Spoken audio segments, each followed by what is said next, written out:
Le troisième critère technique défini dans l'arrêté sur les nuisances est la température de couleur. Cette température qui représente l'aspect coloré de la source, donc comment on l'aperçoit, avec une température de couleur plus faible pour des teintes plus chaudes, donc qui nous paraissent un peu plus proches du feu lorsqu'on est dans les jaunes orangés et plus proches de la glace lorsqu'on est dans les bleus, et c'est ce qui fait qu'on va parler de chaud ou de froid.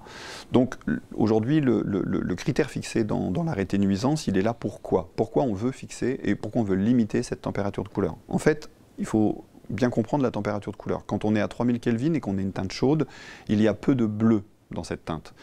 Le bleu est une teinte nuisible ou perturbante pour l'environnement, la faune, etc. Donc c'est ce qui fait le plus penser à un animal nocturne qu'on n'est plus tout à fait la nuit. Donc cette quantité de bleu doit baisser.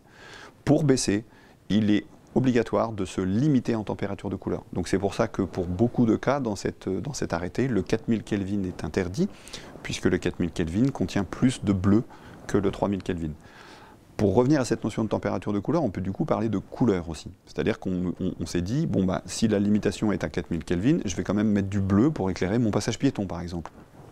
Eh bien non, car le bleu est proscrit, et non pas prescrit, surtout pas. Il est proscrit car ce bleu, c'est justement la teinte à éliminer. On élimine le 4000 Kelvin parce qu'on veut enlever le bleu. Donc le bleu, il faut l'enlever aussi en tant que teinte et en tant que couleur.